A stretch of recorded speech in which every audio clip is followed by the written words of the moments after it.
Hi, I'm Christine Scott with Usborne Books More, and I'm going to share with you some books about science. But first, why science books? Why do we need them? I think first, they lead to really curious kids. Introduces them to new information, new topics of interest that they didn't even realize they were interested in, and having them in your home, they will keep going back to them over and over again. And that leads me to reason number 2, you should have books in your home about science because they have a long shelf life. Your child will be able to read them this year and next year and the year after and so on, and you'll be able to pass them down to other children. They're just really, really wonderful tools for learning and furthering your child's education. So that said, I have for you one of our early flap books. This is a first questions and answer, lift the flap, called What Makes It Rain, and this is geared to ages 2 and 3. We have a simple question up at the top, what makes it rain, little drops of water and clouds, and then we've got little question and answer flaps to really engage the reader as they're learning little bits and pieces about the topic. So there's some really beautiful spreads in here about rainbows in the sun and storms, wind, and snow. We have another book in this exact same format about what makes flowers grow. And again, this is recommended for ages 2 and 3.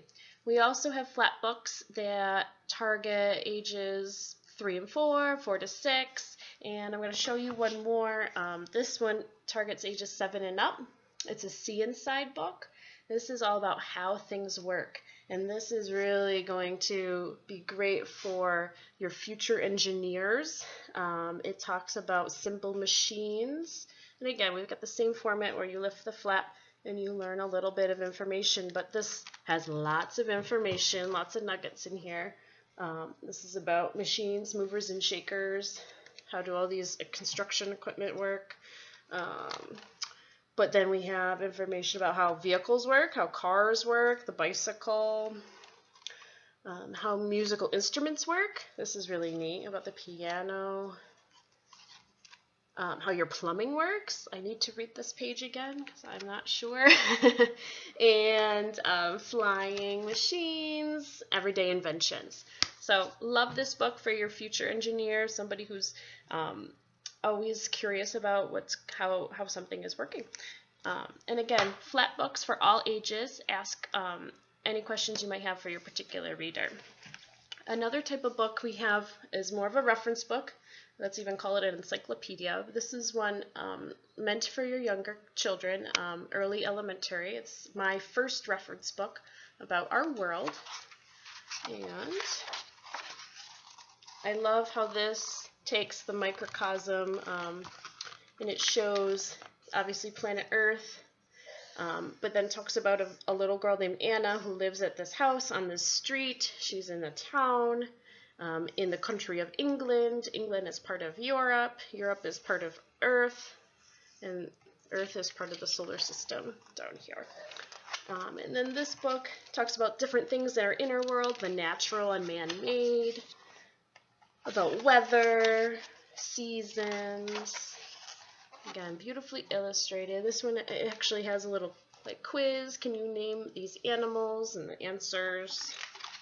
So again, very engaging, simple. There are 3 books in this series. One about how things grow and also about food. So this particular one, we have encyclopedias again for all ages and multiple different science topics. I'm just showing just a brief snapshot of some for you here. I'm going to switch to an activity book. This is one of my favorite science activity books, 365 Science Activities. This book is great to just pick up and figure out quickly on the go. I think that's one of my biggest gripes about trying to do activities with kids is that I don't have time to plan for that. I just don't have time. So I'm sure you can identify with that. And what we have done, for instance, my son did rainbows in preschool, and this is a little bit advanced for preschool, but some of the activities in here are perfectly fine. The age recommendation on this book is 6 and up. So, but my 4-year-old and I have done some of these activities. But the index in here is fantastic. So if you have a topic like rainbows and you want to look up the rainbow related activities, like how to make a rainbow, you just look in the index and you find it quick. And the step-by-step instructions are fantastic for your elementary age kids to just follow themselves. So this is just a really cool, I mean, it's a humongous book. You'll be doing activities all year long. So 365 science activities is great. And then I wanted to talk about our internet referenced and internet linked books, okay? So if you see an IR or an IL in parentheses after the book title, that means there are internet links that support the topics discussed in the book. For instance, this book is 100 Things to Know About Science. It's internet referenced. So that means if you go to the Usborne Quick Links site, you will be able to type the title of this book in and you will find supporting websites, supporting video, some supporting games and quizzes that are just related to the content in this entire book. And this book I love because it starts off with like a quick fact and then gets you into some detail about that particular fact. So, for instance, the Earth's magnetic poles are constantly moving. That's cool. And then it goes into describe why. And then there's something completely different on the next page. Bridges can span up to 1.2 miles between supports. Whoa, that's awesome. So just some really neat tidbits, all science related, all different topics though. And this is recommended ages 8 and up, I believe. But this is really, really cool book. Another reference book I'm going to show you, this one's internet linked. So this one's the Usborne World of Animals, and this is very encyclopedia-like, and I'm going to just point out the internet link. It says here you can find out more about animal homes and habitats, and that's what's talked about on this particular page.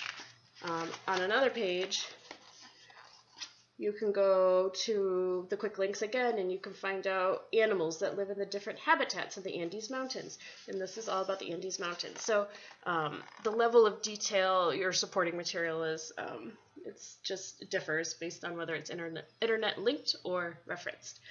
Both super, super cool, and just especially with kids using the web anyway, this is a great way to tie in books and the internet and making sure all the information is appropriate and supportive for their learning.